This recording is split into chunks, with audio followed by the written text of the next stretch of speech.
Sekian banyaknya bahasa daerah yang ada di Indonesia, mengapa bahasa Indonesia yang lahir daripada bahasa Melayu dipilih sebagai bahasa persatuan? Mengapa bukan bahasa Jawa? Padahal jadi dipilihlah bahasa Indonesia yang lahir daripada bahasa Melayu, diangkat sebagai bahasa pemersatu di Indonesia.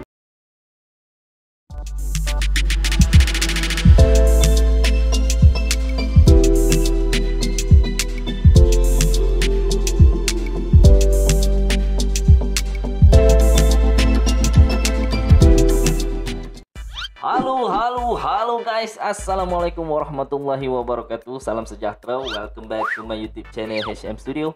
Piye kabare semua teman-teman yang berada di Indonesia, di Malaysia, walau di mana saja anda berada. Aku mendoakan anda selalu sihat, dimurahkan rezekinya dan dipermudahkan segala urusan anda semua guys. Amin amin ya robbal alamin. Terima kasih kepada anda yang selalu hadir mendukung channel ini, terima kasih banyak. Dan kepada anda yang baru aja bergabung, ayo dong bantu channel ini dengan subscribe HM Studio. Oke cuy, di video kali ini kita akan lanjutkan lagi reaction kita, di mana kali ini kita nak lihat tentang bagaimana Indonesia itu memilih bahasa rasminya. Seperti yang kita tahu guys, di Indonesia ni dia punya banyak suku, banyak ras, budayanya, bahasa-bahasa daerahnya memang cukup banyak. Dicatatkan ada 718 bahasa daerah yang ada di Indonesia. Dan bagaimana Indonesia itu memilih bahasanya? Kenapa tidak diambil bahasa-bahasa daerah yang ada di Indonesia sebagai bahasa rasmi?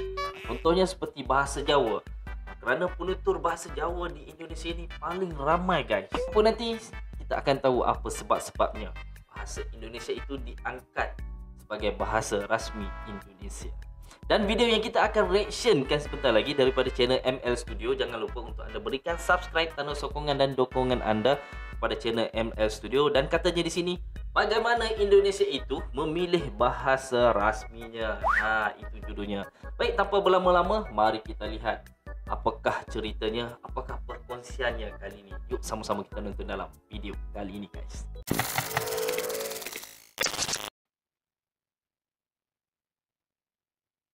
Indonesia merupakan negara berbilang bangsa, berbilang kaum, dan berbilang bahasa. Kalau kita berbicara bahasa daerah yang ada di Indonesia, Kementerian Pendidikan dan Kebudayaan Indonesia mencatat ada sekitar 718 bahasa daerah yang ada di Indonesia. Dan perlu dicatat bahwa angka ini didapat dari 2.560 daerah pengamatan. Artinya, faktanya bahasa daerah yang ada di Indonesia jauh lebih banyak daripada itu. Mengingat di Indonesia ada sekitar 18.000 pulau. Pertanyaannya, dari sekian banyaknya bahasa daerah yang ada di Indonesia, mengapa bahasa Indonesia yang lahir daripada bahasa Melayu dipilih sebagai bahasa persatuan? Mengapa bukan bahasa Jawa? Kita flashback sedikit. Nah, itu persoalannya guys. Kenapa bahasa Indonesia yang lahir daripada bahasa Melayu diangkat sebagai bahasa rasmi? Kenapa tidak bahasa Jawa? Sedangkan bahasa Jawa ni penuturnya paling ramai di Indonesia.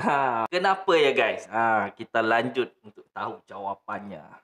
Sedikit ke sejarah lahirnya bahasa Indonesia. Pada tanggal 28 Oktober 1928 atau 17 tahun sebelum Indonesia merdeka, diadakan Kongres Pemuda II. Kongres ini dihadiri oleh puluhan perwakilan golongan masyarakat dari seluruh penjuru Nusantara dengan berbagai macam latar belakang, budaya, suku, ras, golongan, dan sebagainya. Kongres ini menghasilkan sebuah gagasan penting yang menjadi pondasi persatuan Indonesia. Gagasan ini kami sebut sebagai Sumpah Pemuda. Sumpah Pemuda terdiri dari 3 poin, di mana poin pertama berbunyi, kami putra dan putri Indonesia mengaku bertumpah darah yang satu tanah air. Guys, kami putra dan putri Indonesia mengaku bertumpah darah dan yang satu tanah Indonesia. Wah, dia tulisan bahasa dulu tu dia lain sikit daripada tulisan sekarang. Indonesia. Poin yang kedua, kami putra dan putri Indonesia mengaku berbangsa yang satu, bangsa Indonesia. Poin yang ketiga, kami putra dan putri Indonesia menjunjung bahasa persatuan, bahasa Indonesia. Nah, Sumpah Pemuda inilah yang menjadi pondasi penting persatuan Indonesia yang begitu beragam ini, yang begitu kompleks ini.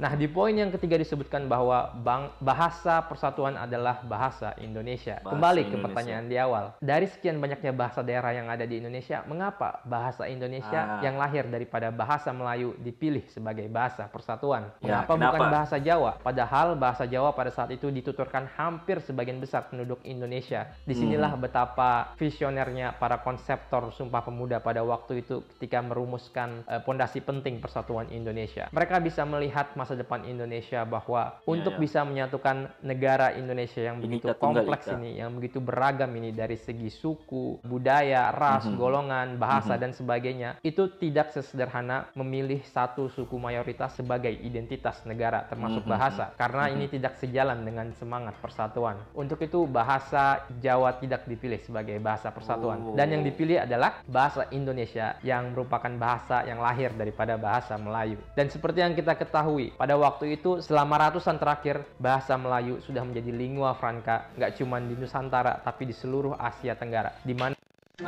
itu deh guys. Kenapa bahasa Indonesia itu yang lahir daripada bahasa Melayu diangkat sebagai bahasa pemersatu di Indonesia dan bukan bahasa Jawa. Kerana jika memilih satu bahasa, kalau menurut ML Studio tadi, jika memilih dari satu bahasa, satu mayoritas suku itu mungkin tidak fair lah. Macam itulah lebih kurangnya. Dan pada waktu sebelum itu, bahasa Melayu ini telah pun menjadi lingua franca. Kalau bahasa mudahnya kita katakan, bahasa Melayu ini sudah menjadi bahasa pemerdagangan pada waktu itu. Dan banyak dituturkan di sebelah Asia Tenggara ni. Kalau di zaman kita sekarang lah, bahasa pemerdagangan atau bahasa internasionalnya adalah bahasa Inggeris ya. Kalau dulu di Nusantara ni adalah bahasa Melayu. Dan selepas Sumpah Pemuda, diangkat bahasa Indonesia yang lahir daripada bahasa Melayu. Diangkat sebagai bahasa pemersatu di Indonesia. Seperti itulah apa yang saya faham.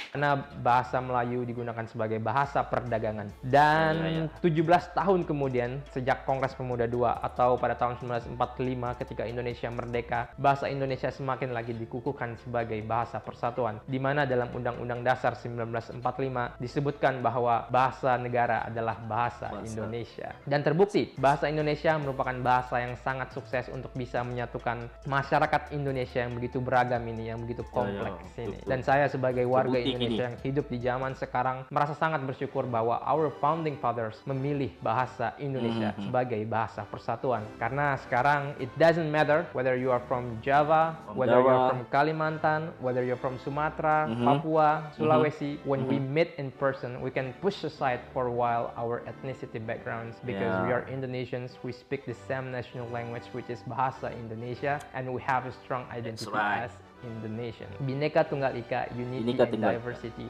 Walaupun berbeda-beda tapi tetap satu juga. Dan gak cuma itu, saya sekarang bisa berbicara di sini di ML Studios dengan bahasa Indonesia, and you guys in Malaysia can still understand me. I think that's amazing, isn't it? Sekian yang ingin saya sampaikan. Terima kasih. Wassalamualaikum warahmatullahi wabarakatuh. Waalaikumsalam warahmatullahi wabarakatuh. Acor cuy.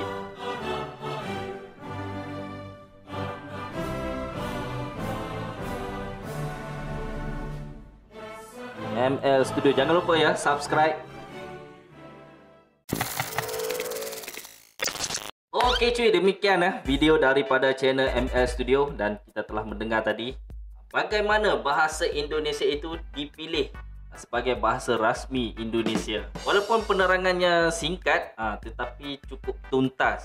Pendek tetapi poin-poinnya tu padat guys. Bagaimana ya Indonesia itu disatukan dengan bahasa Indonesia. Seperti yang kita tahu, di Indonesia ni dia punya banyak suku, banyak ras, banyak budaya, banyak bahasanya. Dicatatkan ada lebih kurang 718 bahasa-bahasa daerah yang ada di Indonesia. Dan tidak adillah jika diambil dari satu bahasa, dari satu suku mayoritas saja sebagai bahasa identiti negara. Katanya tadi itu tidak sejalan ya dengan semangat persatuan. Dan aku sangat bersetuju cuy. Bukan mudah ya untuk nak menyatukan satu bangsa yang banyak suku-sukunya, banyak budayanya, banyak bahasanya. Walaupun kita tahu sebahagian besar penutur bahasa Jawa di Indonesia itu cukup ramai, tapi mereka mengambil kira ya pandangan dan juga hati daripada suku-suku lain yang ada di Indonesia. Jadi dipilihlah bahasa Indonesia yang lahir daripada bahasa Melayu,